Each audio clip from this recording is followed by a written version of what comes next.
大家好，我是阿丽，又到了吃核桃的季节了。核桃含有丰富的蛋白质，多吃对身体很好。但是吃核桃剥壳是一件很麻烦的事，用手直接像这样剥是剥不开的。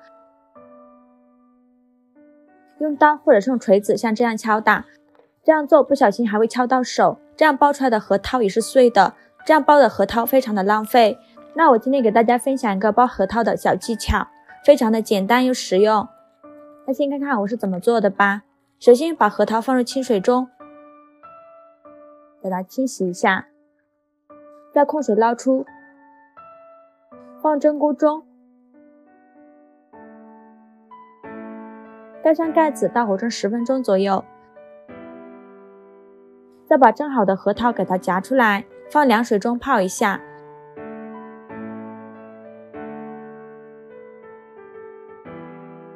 利用热胀冷缩的原理，能让核桃仁快速分离。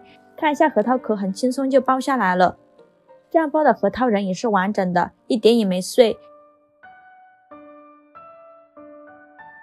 几分钟就剥的一大盘。锅中水提前烧开，把核桃仁下入锅中，加入一勺食用碱，去除核桃的苦涩味和杂质。不要煮太久了，大概1分钟左右就可以，然后给它控水捞出，再过一下凉水，多清洗几遍，把核桃清洗干净。起锅放入30克白糖，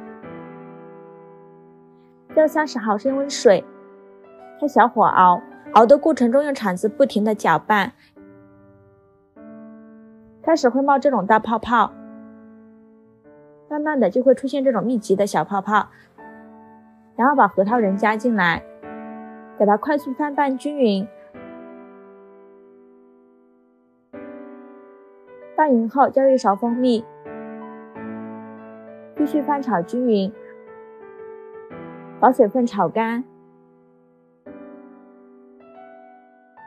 翻炒成这个样子就可以了，再把它盛出来装入盘中。